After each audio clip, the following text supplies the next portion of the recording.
Dear students, तो इस lecture में हम टीचिंग मेथडोलॉजी को देखने वाले हैं जो कि आईबीए के गिवन सिलेबस ऑफ पेडागोजी में मेंशन्ड है। जैसा कि आप जानते हैं कि हम जो सब्जेक्ट कवर कर रहे हैं उसका नाम टीचिंग एंड लर्निंग पेडागोजीज है, जिसमें हम 5 लेक्चर्स जो हैं वो कवर कर चुके हैं, जिसमें हमने वाक मॉडल, आईसीटी और भी काफ़ी सारे लेक्चर्स जो हैं वो देखे हैं। इस लेक्चर में हम जो है वो teaching methodology and different kind of methods जो हैं यूज़ किए जाते हैं ऑल ओवर द वर्ल्ड, और वो कौन से होते हैं उनका सिर्फ इंट्रो देखेंगे। इसके बाद जो नेक्स्ट होने जा रहा है लेक्चर वो हमारा होगा लेसन प्लानिंग एंड एसएलओस पे। ठीक है, तो इस लेक्चर में हम टीचिंग मेथडोलॉजी के डिफरेंट मेथड्स जो हैं वो देखने वाले हैं और उनकी डेफिनेशंस और उनके बारे में कुछ जानेंगे। अब सबसे पहले अगर हम बात करें टीचिंग मेथडोलॉजी की, let me increase the size. Teaching methodology refer करता है ऐसी स्ट्रेटजीज को, टेक्निक्स को, या फिर आप इन्हें अप्रोच को कह सकते हैं। ठीक है, या ट्रिक्स को यूज़ कर सकते हैं जो कि टीचर यूज़ करते हैं स्टूडेंट्स को फैसिलिटेट करने के लिए उन तक ज़्यादा से ज़्यादा इंफॉर्मेशन पहुंच सके और वो गेन करें। ठीक है, टीचिंग मेथडोलॉजी स्ट्रेटजीज, टेक्निक्स या फिर approach use by the teacher to facilitate learning effectively, यानी कि इफेक्टिव लर्निंग के लिए उस्ताद जो भी टेक्निक्स इस्तेमाल करते हैं, अप्रोचेस यूज़ करते हैं और स्ट्रेटजीज यूज़ करते हैं, उनको आप जो है वो टीचिंग मेथडोलॉजी कह सकते हैं। अब जिससे स्टूडेंट्स को हमारे पास कॉन्सेप्ट अंडरस्टैंड अच्छी तरह से होता है। ठीक है, और उनको मुख्तलिफ कॉन्सेप्ट क्लियर करने में हेल्प मिलती है। ठीक है, एंड उनका जो है इफ़ेक्टिवनेस क्लास में बढ़ती है, उनकी इफ़ेक्टिवनेस। अब इफ़ेक्टिव टीचर ऑफ़न जो है वो 2 से 3 कभी-कभी कंबाइन कर लेते हैं टीचिंग मेथड्स। जैसे कि हम आगे जाके देखते हैं कि डिस्कशन मेथड होता है, केस स्टडी मेथड होता है, लेक्चर मेथड होता है, ब्रेनस्टॉर्मिंग होता है। ये सारे कुछ जो है हम आगे देखने वाले हैं। इस स्लाइड में हम सिर्फ ये इसकी डेफिनेशन जो है टीचिंग मेथडोलॉजी को उसको कवर करेंगे। ठीक है, डिफरेंट लर्निंग स्टाइल को कंबाइन करके टीचर्स इस्तेमाल करते हैं ताकि स्टूडेंट्स को जो है वो ग्रिप उनका सही हो। लेक्चर मेथड जो है टीचर्स यूज़ करते हैं, तो आप जानते हैं कि इसमें आपका यहाँ पे बोर्ड इन्वॉल्व होता है। बोर्ड पे एक टीचर आपको समझा रहा होता है, फिर उसमें डिफरेंट लर्निंग स्टाइल्स, जैसे कि हम पीछे लेक्चर में पढ़ के भी आ चुके हैं वाक मॉडल में, कि लर्निंग स्टाइल्स में आप जो हैं वो डिफरेंट तरीके इस्तेमाल कर सकते हैं स्टूडेंट को या लर्नर्स को समझाने के लिए। तो लेक्चर मेथड में एक टीचर होता है यहाँ पे, और जो कि बोर्ड पे लेक्चर प्रेजेंट करता है अपना, और डिफरेंट तरह के वो हमारे पास लर्निंग स्टाइल्स यूज़ करता है, चाहे वो आप कह लें कि वो डायग्राम्स ड्रा करे या फिर लेक्चर्स दे, यानी कि auditory and visuals as well, क्योंकि यहाँ पे डायग्राम्स भी ड्रा किए जा रहे हैं। तो इस तरह से लेक्चर मेथड होता है, और लेक्चर मेथड में अगर हम देखें तो ये पुराना तरीका है।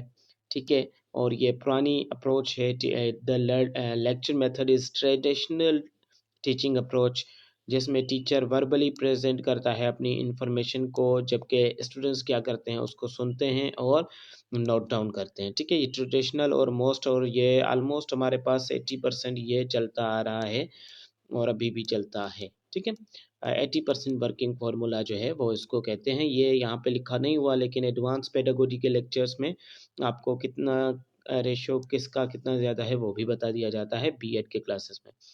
अब most widely used teaching strategy है, उसमें से लेक्चर मेथड जो है स्कूल्स और यूनिवर्सिटीज़ में सबसे कॉमन है। ठीक है, ये मोस्ट एडवांस और वाइडली यूज्ड अभी तक। ठीक है, सिंस द एशियंट टाइम। और हमारे पास इसमें क्या होता है, इसकी कैरेक्टरिस्टिक्स लेक्चर मेथड की ये होती हैं। टीचर कंसंट्रेटेड मेथड, ठीक है, सॉरी सेंटर्ड मेथड। अब इसमें टीचर जो होता है यहाँ पे मरकज़ी रोल प्ले कर रहा होता है। ठीक है, एक टीचर होता है जो कि through the different learning styles आपको समझाने की कोशिश करता है और ज़्यादा से ज़्यादा इंफॉर्मेशन कम से कम टाइम में डिलीवर करने की कोशिश करता है। ठीक है, जैसे कि हमारे पास उसको कंप्लीट एसएलओस या कंप्लीट जो भी उसको दिया जाता है टारगेट, उसको पूरा करने की कोशिश करता है एक given period of the time में, चाहे वो 35 मिनट हो या 45 मिनट हो, वेरी करता है स्कूल एंड यूनिवर्सिटीज़ लेवल पे। उसके बाद अगर हम देखें तो students mainly listen to the record notes, ठीक है। अब स्टूडेंट्स का यहाँ पे मोस्टली रोल जो होता है वो लेक्चर को सुनना और नोट्स जो भी बोर्ड पे प्रोवाइड कर रहा है टीचर, उसको नोट डाउन करना होता है, ठीक है। अब ये थ्योरेटिकल सब्जेक्ट के लिए ये सुइटेबल मेथड होता है। थ्योरेटिकल सब्जेक्ट के लिए यहीं से एमसीक्यूज जनरेट होंगे, तो I request you to listen and note down the lines as well.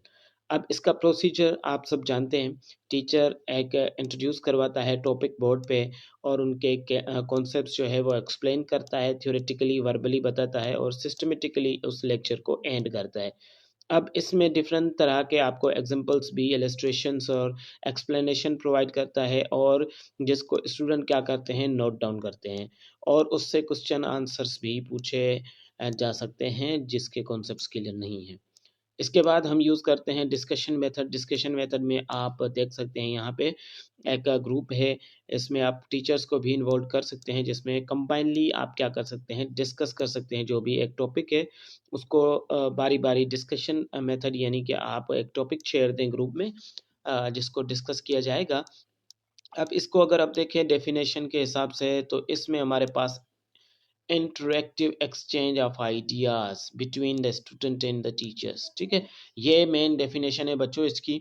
अब ये ऐसा डिस्कशन मेथड होता है जिसमें टीचर्स और हमारे स्टूडेंट्स मीन्स के इन्वॉल्व होते हैं और इंटरेक्टिव एक्सचेंज ऑफ आइडियाज़ पेश करते हैं, यानी कि कम्प्लीटली जिसमें आपका रोल भी होता है। यहाँ पे 50-50% रोल होता है, क्योंकि टीचर जैसे ही आइडिया कोई शेयर करता है तो डिफरेंट स्टूडेंट्स के दिल में भी आइडियाज़ होते हैं, वो भी उस टॉपिक के मुतल्लिक जो है वो वहाँ पे बयान कर सकते हैं। इसी तरह से ग्रुप डिस्कशन से, यहाँ पे डिस्कशन मेथड से क्या होगा कि कंबाइनली आप जो है वो नॉलेज गेन कर सकते हैं। मोस्टली डिस्कशन मेथड जो है स्टूडेंट्स यूज़ करते हैं, टीचर्स इसमें पार्टिसिपेट कम करते हैं।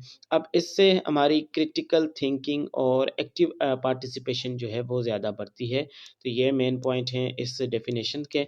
अब डिस्कशन के टाइप होते हैं, जैसे कि पूरी क्लास साथ मिलके होल क्लास डिस्कशन भी हो सकता है, लेकिन ये ज़्यादा बड़े पैमाने पे नहीं हो सकता, यानी कि ज़्यादातर नहीं हो सकता। तो इसीलिए स्टूडेंट्स कोई भी अगर सपोज़ करें कि यहाँ पे 50 स्टूडेंट्स की क्लास है, तो इसको ग्रुप में डिवाइड कर दिया जाता है। 50 स्टूडेंट्स की क्लास है तो इसमें आप जो है वो 2 ग्रुप बना सकते हैं 25-25 के, ठीक है। या फिर आप जो है इसमें और भी ग्रुप्स 10 के बना सकते हैं। तो इस तरह से जो है वो ये पॉसिबल हो सकता है। स्मॉल ग्रुप डिस्कशंस जो हैं ज़्यादा अच्छे माने जाते हैं, इफ़ेक्टिव माने जाते हैं। ठीक है, इस मेथड में अगर डिस्कशन मेथड है तो इफ़ेक्टिवनेस अगर लानी है तो this method will help you a lot. और पैनल डिस्कशन भी होती है। पैनल डिस्कशन में अमूमन जो है 15 से 20 जहाँ पे मीटिंग चल रही होती है और पैनल डिस्कशन में, ठीक है, जहाँ पे ज़्यादातर कोई कंपनी डिस्कशन या कोई मतलब कि प्रोडक्ट के बारे में या जब डिस्कशन करनी होती है किसी कंपनी को, तो वहाँ पे CEO and team members, managers जो भी होते हैं 15-20 बैठ के पैनल मीटिंग या डिस्कशन कर लेते हैं ताकि कोई कंक्लूड कर सकें अच्छा सा आइडिया। अब इसमें स्टेप्स बिल्कुल ही सिंपल हैं।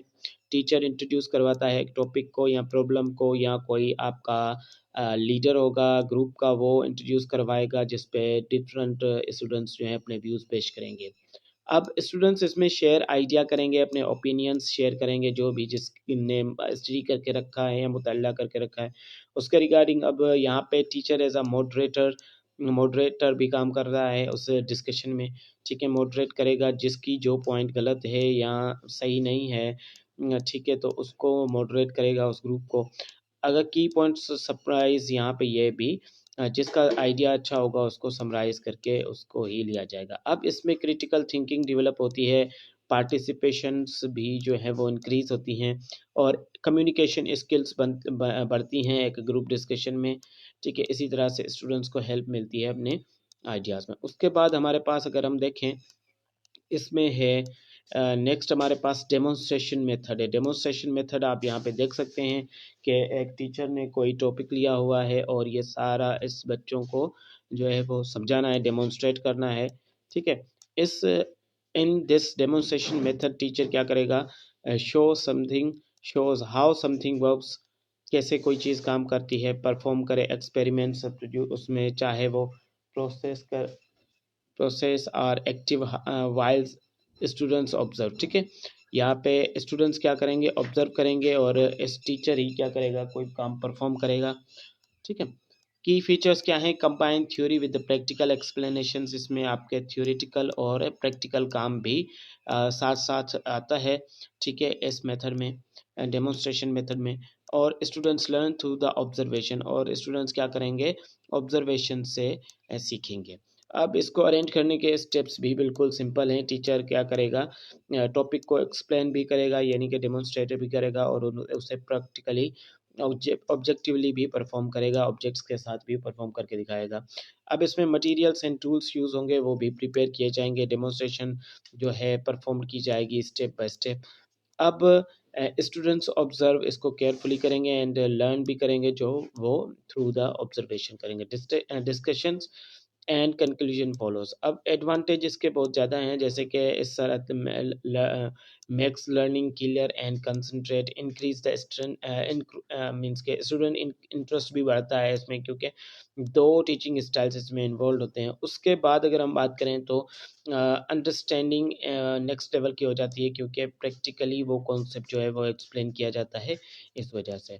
नेक्स्ट हमारे पास जो मेथड आ जाता है टीम टीचिंग। टीम टीचिंग यानी कि आपके पैनल में एक या दो टीचर्स जो हैं वो इन्वॉल्व होते हैं, जैसे कि यहाँ पे आप इस डायग्राम में देख सकते हैं कि दो टीचर्स इन्वॉल्व हैं और ये क्या कर रहे हैं, एक कॉन्सेप्ट को समझाने की कोशिश कर रहे हैं, जिसके मीन्स कि अगर हम इसकी डेफिनेशन को देखें तो यहाँ पे टीम टीचिंग जो है एक टीचिंग अप्रोच है, जहाँ पे दो या दो से ज़्यादा टीचर कोलैबोरेट करके कोई एक टॉपिक जो है या कोई प्लान जो है, to plan teach or evaluate lesson together, एक लेसन को या किसी टॉपिक को एवेल्यूएट कर सकते हैं। ये सेपरेटली भी कर सकते हैं, यानी कि पार्ट्स में डिवाइड करके, एक पार्ट जो कोई एक टीचर क्लियर करवा सकता है, दूसरा पार्ट कोई दूसरा टीचर क्लियर करवा सकता है, जैसे यूनिवर्सिटीज़ लेवल पे भी चलता है, दो टीचर्स जो हैं वो हायर किए जाते हैं, एक एसोसिएट प्रोफेसर भी आप कह सकते हैं, जो कि उसकी हेल्प कर रहा होता है, ठीक है, असिस्टेंट कह सकते हैं उसको, ठीक है। और ये सेपरेटली भी यानी कि कैरी ऑन कर सकते हैं लेक्चर को। अब इसमें मेथड जो इन्वॉल्व होते हैं, टाइप्स, यानी कि पैरेलल टीचर है, टीचिंग मेथड है, स्टेशन टीचिंग स्टेशन है, अल्टरनेटिव टीचिंग, ये सारे जो हैं इसके टाइप्स हैं। केस स्टडी मेथड में क्या किया जाता है कि केस दिया जाता है, जिसको कलेक्टिवली जो है जिसमें रियल लाइफ सिचुएशंस और प्रॉब्लम्स को मद्देनज़र रखते हुए इसको सॉल्व किया जाता है, किसी भी प्रॉब्लम को, by using the team skills, ठीक है, जो भी टीम के पास। अब the case study method involves analysing real life situations और problems to develop a problem solving skill. इसके प्रोसीजर की अगर हम बात करें तो यहाँ पे प्रेजेंट रियल वर्ल्ड सिनेरियो एक पेश किया जाता है, स्टूडेंट्स एनालाइज करते हैं प्रॉब्लम को और उसको बैठ के कंबाइनली सॉल्व करते हैं, पॉसिबल सॉल्यूशंस जो हैं वो डिस्कस किए जाते हैं, जो भी बेटर सॉल्यूशन होता है वो जो है उसको फॉलो किया जाता है इस में। अब उसके बाद हमारे पास जो है ब्रेन स्टॉर्मिंग मेथड होता है। ब्रेन स्टॉर्मिंग मेथड में ऐसा होता है कि सबको मौका मिल जाता है ताकि वो अपना जो है वो दे सकें रिजल्ट। इस मेथड में क्रिएटिव टीचिंग है, टेक्निक की इस्तेमाल की जाती है। स्टूडेंट जनरेट मेनी आइडियाज़ है, जहाँ से स्टूडेंट जो है काफ़ी सारे आइडियाज़ पेश करेंगे और सॉल्यूशंस पेश विथआउट इमीडिएट क्रिटिसिज्म, यानी कि इनको जो भी एक तरीका मीन्स कि इनको क्रिटिसाइज, इनके ऊपर तनकीद नहीं की जाएगी, स्टूडेंट्स को अपने आइडियाज़ पेश करने का मौका दिया जाएगा और लास्ट में इनको हो सकता है कि करेक्ट किया जाए कि ये चीज़ आपकी गलत है या ये सही है। लेकिन इसमें no criticism during idea generation, ठीक है। अब इसमें आइडिया जनरेशन के दौरान कोई भी क्रिटिसाइज नहीं करेगा। Encourage many ideas and most suitable ideas जो है वो लास्ट में पिक किए जाएंगे और जो कि करेक्ट भी होंगे। अब रूल्स अगर देखे जाएँ तो यहाँ पे build one build on others idea, ये टोटली जो है दूसरों के आइडियाज़ पे हैं। और आइडियाज़ कैसे भी, जो फॉर एग्जांपल मैं अगर यहाँ पे लिखूँ बुक के बारे में मुझे आइडियाज़ दें, बुक क्या होते हैं, तो डिफरेंट आप जो है डिफरेंट स्टूडेंट्स जो हैं बुक के बारे में डिफरेंट चीज़ें बताएंगे, ठीक है। और सबका नज़रिया जो होगा वो अलग अलग होता है। मैं यहाँ पे लिखता जाऊँगा विथआउट क्रिटिसाइजिंग एनीवन। तो this method is called brainstorming. Okay, अब इसमें जो है वो क्या करते हैं, स्टेप्स जो इन्वॉल्व होते हैं, टीचर एक प्रॉब्लम पेश करेगा और कलेक्टिवली स्टूडेंट्स जनरेट करेंगे आइडियाज़ फ्रीली, और उन आइडियाज़ को बोर्ड पे लिखा जाएगा, एवैल्यूएशन होगी उनकी बाद में, और उनको बाद में जो है कुछ पॉइंट्स को डिलीट किया जाएगा, कुछ आइडियाज़ को, और बेस्ट आइडियाज़ जो हैं जो कि टॉपिक को एक्सप्लेन कर रहे हैं वो लगाए जाएंगे, ठीक है। स्टोरी टेलिंग मेथड में क्या आ जाता है हमारे पास, स्टोरी टेलिंग मेथड में हमारे पास ये आता है कि एक टीचर जो है वो story time involves using narratives and stories to teach concept. Stories के ज़रिए जो है हम कंसेप्ट को टीच करेंगे, वैल्यूज़ और इन्फॉर्मेशन को टीच करने की कोशिश करेंगे, ठीक है। जैसा कि यहाँ पे एक लेडी जो टीचर है, लेडी टीचर वो बच्चों को जो है नैरेटिव्स पेश कर रही है बाय प्रेजेंटिंग स्टोरी, ओके। उसकी इम्पोर्टेंस क्या है, अब इसमें जो है मेक लर्निंग इंगेजिंग, मेमोरेबल, और स्टोरी मेथड जो है वो स्टूडेंट्स स्पेशली बच्चों में, और अब तो बड़ों में भी कॉमन है स्टोरी टाइप, और मोस्ट एशियन टाइम से ये आ रही है। यूजेस इन एजुकेशन में अगर हम देखें तो टीचिंग हिस्ट्री एंड कल्चर में ये मेथड बेस्ट रहता है, मॉरल लेसन्स को समझाने में ये मेथड बेस्ट रहता है, और teaching language and literature, okay. Benefits story telling method के क्या होते हैं कि इम्प्रूव इमेजिनेशन, इसमें इमेजिनेशन जो है वो बढ़ जाती है, क्रिएटिविटी एंड लिसनिंग स्किल्स जो हैं वो स्टोरी टेलिंग मेथड से बढ़ती हैं। Make learning enjoyable, story telling method से हम बोर ज़्यादातर नहीं होते, और मोस्ट कॉमन है ये सिंस द एशियन टाइम। सो इसको ज़्यादा प्रीफर किया जाता है अमूमन। अगर देखा जाए तो थर्ड नंबर पे जो है इसको दूसरे या थर्ड नंबर पे स्टोरी टेलिंग मेथड जो है वो ज़्यादा सुइटेबल होता है। लिमिटेशंस जो हैं वो requires good story telling skills. अब स्टोरी टेलिंग स्किल्स भी होनी चाहिए, और may not suitable for our subjects. जैसा कि मैंने आपको बताया कि ये सारे सब्जेक्ट्स के लिए इम्पोर्टेंट नहीं होता, सिर्फ कुछ हिस्ट्री वगैरह, ठीक है, कुछ ऐसे सब्जेक्ट्स होते हैं। अब ओवरऑल अगर हम इनको देखें तो लेक्चर मेथड में टीचिंग मेथड है जिसमें टीचर एक्सप्लेन करता है इन्फॉर्मेशन को वर्बली, स्टूडेंट्स इसको लिसन करते हैं एंड नोट्स नोट्स बनाते हैं। डिस्कशन मेथड में एक स्टूडेंट्स क्या करते हैं, teacher exchange their ideas and opinions about the topic and enhance the understanding, ठीक है। और डेमोन्स्ट्रेशन मेथड में क्या करना होता है कि टीचर क्या करता है, शो करता है एक प्रोसेस प्रैक्टिकली, ठीक है, or skills step by step, जबकि स्टूडेंट उसको ऑब्जर्व करके सीख रहे होते हैं। इसमें दो लर्निंग स्टाइल्स जो हैं वो इन्वॉल्व होते हैं। टीम टीचिंग मेथड में दो या दो से ज़्यादा टीचर्स इन्वॉल्व होते हैं, कोलैबोरेट करते हैं और टीच करते हैं एक सेम लेसन को या सब्जेक्ट को एक टाइम पे, या फिर पैरेलल, या फिर आप इसको कह सकते हैं कि दोनों साथ भी पढ़ा सकते हैं, और दोनों अलग-अलग पार्ट वाइज़ भी पढ़ा सकते हैं इसको। केस स्टडी मेथड को अगर हम देखें तो इसमें स्टूडेंट्स एनालाइज करते हैं रियल लाइफ सिनेरियोज को, सिचुएशंस को, प्रॉब्लम्स को, और क्रिटिकल थिंकिंग और प्रॉब्लम सॉल्विंग स्किल से एक प्रॉब्लम को सोल्व किया जाता है केस सॉल्विंग मेथड से। ब्रेनस्टॉर्मिंग में जैसे कि हमने कहा कि जहाँ पे स्टूडेंट्स जनरेट करते हैं मेनी आइडियाज़ को, सॉल्यूशंस को, प्रॉब्लम्स को without any criticism, and then बाद में सुइटेबल जो है वो इन आइडियाज़ जो हैं उनको इवैल्यूएट किया जाता है। स्टोरी टेलिंग मेथड एक ऐसा कॉमन मेथड है जो कि सदियों से यूज़ होता आ रहा है। इसमें स्टूडेंट्स टीचर्स जो हैं वो स्टोरीज़ को और नैरेटिव्स को यूज़ करते हैं कॉन्सेप्ट्स को समझाने के लिए, वैल्यूज़ को और मोरल स्टोरीज़ या लेसन्स को समझाने के लिए यूज़ किया जाता है। और मोस्ट एंगेजिंग वेज़ जो है सदियों से जो पेश किया जा रहा है वो स्टोरी टेलिंग मेथड ही है। उसके बाद अगर हम जो है देखें तो ये लेक्चर यहाँ पे एंड है। डिफरेंट टीचिंग स्टाइल्स और सॉरी टीचिंग टीचिंग मेथड्स यहाँ पे हमने जो है वो स्टडी किए। आपको कौन सा अच्छा लगता है, और मुझे ये बताएं कि पाकिस्तान में मोस्ट जो भी कॉमन स्टाइल्स हैं, टीचिंग मेथड्स हैं, वो आप कमेंट करके बता सकते हैं। कोई भी इनमें से 3 बता दें जो कि कॉमनली यूज़ होते आ रहे हों, even to the university level as well. I hope कि ये लेक्चर में समझा अच्छा मीन्स कि अच्छी तरह से मैंने समझाया है। इफ़ कोई कन्फ्यूजन है तो इन नोट्स को आप जो भी स्क्रीन के ऊपर आपको नोट्स दिखाई दे रहे हैं, इनको आप वीडियो को पॉज़ करके खुद से भी स्टडी कर सकते हैं।